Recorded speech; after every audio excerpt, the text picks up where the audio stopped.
Welcome back to our channel FS cookery vlogs. ഇന്ന് നമുക്ക് കടലക്കറിയുടെ ഒരു റെസിപ്പിയാണേ. എളുപ്പത്തിലൊരു കടലക്കറി ഉണ്ടാക്കിയെടുക്കാം. അതിനാവശ്യമായിട്ട് തലേന്ന് രാത്രി 1 കപ്പ് കടല വെള്ളത്തിൽ കുതിർത്താൻ വയ്ക്കുക. പിറ്റേന്ന് രാവിലെ ഇങ്ങനെ ഇരിപ്പുണ്ടാവും. അത് നന്നായിട്ട് കഴുകിയതിന് ശേഷം ഒരു കുക്കറിലേക്ക് മാറ്റിയിട്ട് അതിലേക്ക് ആവശ്യത്തിന് വെള്ളവും ചേർത്ത് 3-4 പച്ചമുളകും, അതുപോലെ തന്നെ ഒരു അര ഉരുളക്കിഴങ്ങ്, ഒരു ക്യാരറ്റ്, അതുപോലെ ഒരു അര സവാള ഇത്രയും ചെറുതായിട്ട് നുറുക്കി ഇട്ടതിന് ശേഷം അതിലേക്ക് കുറച്ച് ഉപ്പും മഞ്ഞൾപ്പൊടിയും ചേർത്ത് നന്നായിട്ടൊന്ന് വേവിച്ചെടുക്കാം.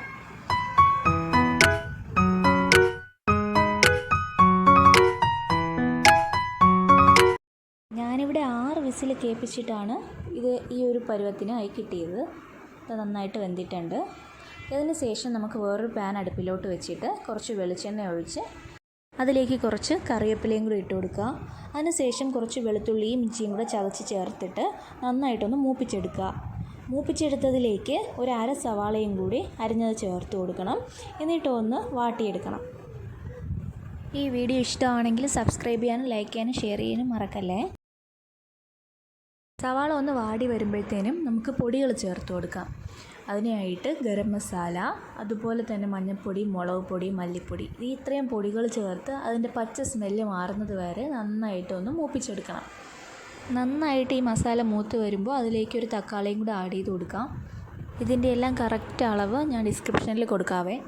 ഇനി ഇതിലേക്ക് നമ്മൾ കടല വേവിച്ച വെള്ളമില്ലേ, അത് കുറച്ച് ആഡ് ചെയ്ത് കൊടുക്കണം.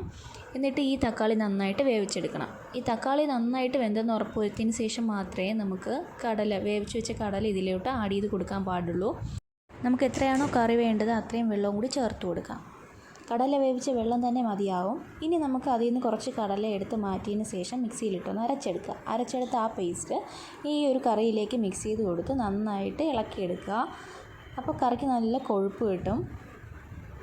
അപ്പോൾ കറി റെഡിയായി. ഇതിലേക്ക് ആവശ്യത്തിന് മല്ലിയിലയും കൂടെ ആഡ് ചെയ്ത് കൊടുത്ത് നമുക്ക് സെർവ് ചെയ്യാം.